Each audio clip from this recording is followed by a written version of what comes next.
Hello, Mark. I'm Ting and I'm from Junior. I'm number 10.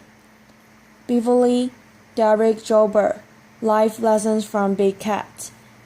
Beverly Joubert. We are truly passionate about the African wilderness and protecting the African wilderness, and so what we've done is we've focused on iconic cats.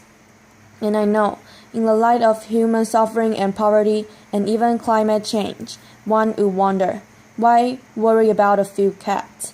Well, today we are here to share with you a message that we have learned from a very important and special character, this leopard, Dereck Joubert. Well, our lives have basically been like a super long episode of CSI, something like 28 years. In essence, what we've done is what we've studied the science, we've looked at the behavior, we've seen over 2,000 kills by these amazing animals. But one of the things that science really lets us down on is that personality, that individual personality that these animals have. And here's a prime example. We found this leopard in a 2,000-year-old baobab tree in Africa, the same tree that we found her mother in and her grandmother. And she took us on a journey and revealed something very special to us, her own daughter, 8 days old. And the minute we found this leopard, we realized that we needed to move in. And so we basically stayed with this leopard for the next 4.5 years, following her every day, getting to know her, that individual personality of hers, and really coming to know her. Now I'm destined to spend a lot of time with some unique, very, very special, individualistic, and often seductive female characters. Beverly's clearly one of them, and this little leopard Legendama is another, and she changed our lives.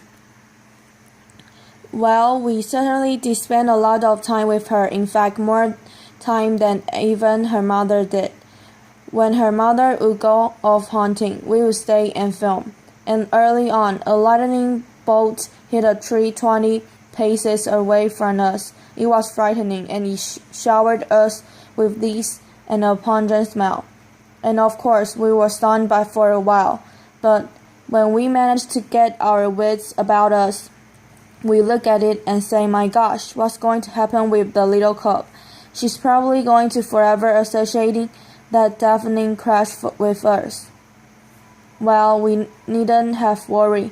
She came charging out of the thicket straight toward us, stood next to us, shivering, with her back towards Dereck and looking out. And actually from that on, she's been comfortable with us.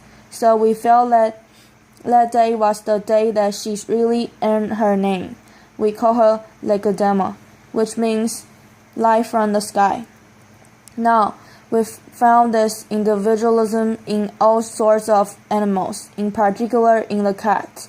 This particular one is called Intitomela, he who agrees with fire, and you can just see that about him. You know that's his character, but only by getting up close to these animals and spending time with them can we actually even reach out and dig out these personality characters that they have. But through our investigation, we have to seek the wildest places in Africa. And right now, this is in the Okavango Delta in Botswana. Yes, it is swamp. We live in a swamp in a tent, but I must tell you, every day is exhilarating, but also our hearts are in our throats a huge amount of the time, because we are driving through water, and it's an unknown territory.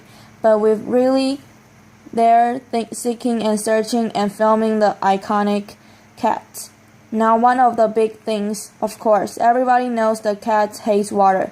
And so this was a real revelation for us. And we could only find this by pushing ourselves, by going where no sane people should go, not without some prompting by the way from Beverly, and just pushing the envelope, going out there, pushing our vehicle, pushing ourselves. But we've managed to find that these lions are 50% bigger than any others, and they specialize in hunting buffalo in the water. And then, of course, the challenge is knowing when to turn around. We don't always get that right. And on a particular day, we seriously underestimate the depth. We got deeper and deeper until it was at Dereck's chest high. Well, then we hit a deep depression, and we seriously submerged the vehicle. We actually managed to drown $2 million worth of camera gear. We drowned our pride, I must tell you, which was really serious, and we seized the engine. And of course, one of the rules that we have in the vehicle is that he who drowns the vehicle gets to swim with the crocodiles. You will notice laughter. You will notice also the all of this image here and taken from the top angle by Beverly. The dry top angle, by the way, laughter. But all the places we got stung in really have great views, and it wasn't a moment. And the science came back toward us, and Beverly was able to get a great photograph. But we truly do spend day and night trying to capture unique footage. And 20 years ago, we did a film called Eternal Enemies, when we managed to capture this unusual disturbing behavior across two species, lions and hyenas. And surprisingly, it became a cut film. And we can only work that out as people were seeing parallels between the thuggish side of nature and gang warfare. Dr. J. It was amazing because you can see this lion is doing exactly what his name in Tridomela represents. He focused on this Dina, and he's going to get it. But animal sounds. But that's, I think, what it's all about. And is that these individuals have this personality and characters. But for us to get them, not only do we push ourselves, but we live by certain rules of engagement, which mean we can't interfere. This sort of behavior has been going on for 3, 4, 5 million years, and we can't step in and say, that's wrong and that's right, but that's not always easy for us. BJ, so as Dereck says, we have to work through extreme temperatures, push ourselves at night, sleep deprivation is extreme. We are on the edge through a large part of the time, but for 10 years, we've tried to capture lions and elephants together, and never ever managed until this particular night. And I have to tell you that it was a disturbing night for me. I had tears rolling down my cheeks. I was shaking with anxiety, but I knew that I had to capture something that had never ever been seen before, had never been documented, and I do believe you should stay with us. DJ, the amazing thing about these moments, and this is probably a highlight of our career, is that you never know how it's going to end. Many people believe, in fact, that death begins in the eyes, not in the heart, not in the lungs. And that's when people give up hope, or when any life form gives up hope. And you can see the start of it here. The elephant, against overwhelming odds, simply gives up hope, but by the same token, you can get your hope back again. So just when you think it's over, something else happens, some sparks gets into you, some sort of will to fight. That iron will that we all have, that this elephant has, that conversation has, the big cats have. Everything has that will to survive, to fight, to push through the mental barrier and to keep going. And for us, in many years, this elephant has become a symbol of inspiration for us, a symbol of that hope as we go forward in our work. Applause. Now back to Joubert. We were spending so much time with this Joubert and getting to understand her individualism, her personal character, that maybe we were taking it in a little bit far. We were perhaps taking her for granted, and maybe she didn't like that much. This is about couples working together, and so I do need to say that within the vehicle we have quite strict territories. Beverly and I. Beverly sits on the one side where all her camera gear is, and I'm on the other side where my space is. These are precious to us, this divides. BJ. But when this little cop saw that I have vacated my seat and climbed to the back to get some camera gear, she came in like a curious cat to come and investigate. It was phenomenal, and we felt grateful that she trusted us to that extent. But at the same time, we were concerned that if she created this as a habit and jumped into somebody else's car, it might not turn out the same way. She might get shot for that. So we knew we had to react quickly, and the only way we thought we could without scaring her is to try and simulate a growl like her mother would make, a hiss and a sound. So Dereck turned on the heater fan in the car. Very innovative.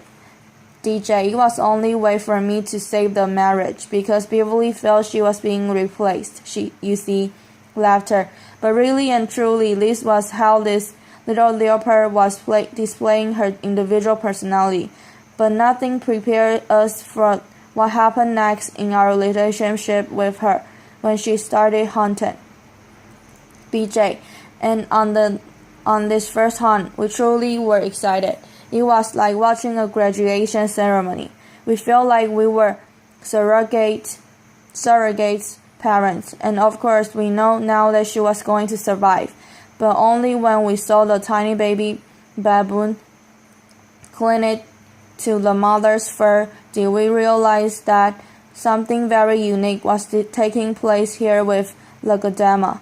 And of course, the baby baboon was so innocent, it didn't turn and run.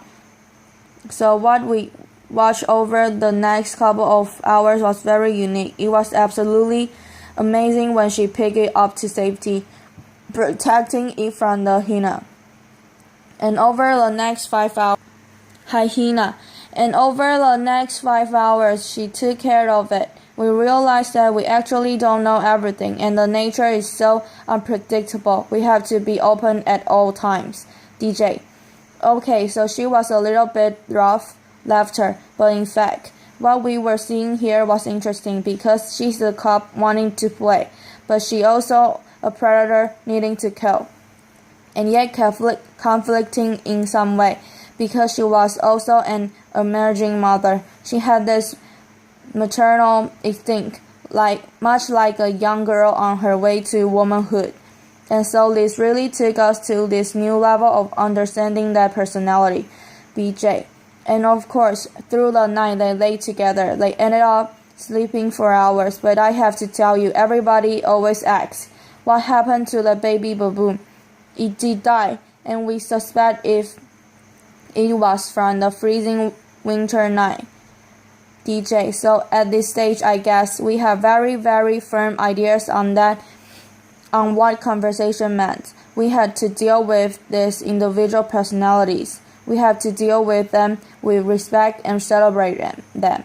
And so we, with the National Geographic from the Big Cats initiative to march forward into conversation, taking care of the big cats that we love, and then had an opportunity to look back over the last 50 years to see how well we had all collectively been doing. So when Beverly and I were born, there were 450,000 lions, and today there are 20,000.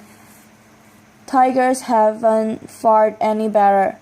55,000 down to maybe 3,000. BJ, and then cheetahs have crashed all the way down to 12,000. Leopards have plummeted from 700,000 down to mere 50,000. Now in the extraordinary time that we have worked with Legadema, which is really over a 5-year period, 10,000 leopards were illegally shot by Seraphive Hunter. And that's not the only leopards that were being killed through the period.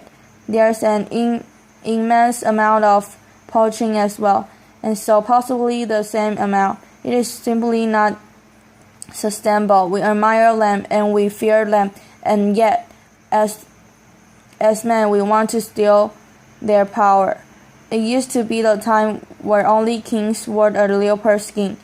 But now, throughout rituals and ceremonies, traditions, healers, and ministers, and of course, looking at this lion paw that has been skinned, it eerily reminds me of human hand, and that's ironic because their fate is in our hand. DJ, there's a burgeoning bone trade. South of Africa just released some lion bones onto the market. Lion bones and tiger bones look exactly the same. And so in stroke, the lion bone industry is going to wipe out all the tigers. So we have a really problem there. No more so than the lions do, the male lions. So the 20,000 lion figure that you just saw is actually a red herring, because there may be 3,000 or 4,000 male lions, and they all are actually infected with the same disease. I call it complacency. Our complacency, because there's a sport, there's an activity going on that we are all aware of, that we condone. And that's probably because we haven't seen it like we are today. BJ, and you have to know that when a male lion is killed, it completely disrupts the whole pride. A new male comes to the area and takes over the pride. And of course, first of all, kills of the cubs and possibly some of the females that are defending their cubs. So we estimated that between 20 and 30 lions are killed when one lion is hanging on the wall somewhere in a far off place. DJ, so while our investigation have shown us that these lions are essential. They are essential to the habitat.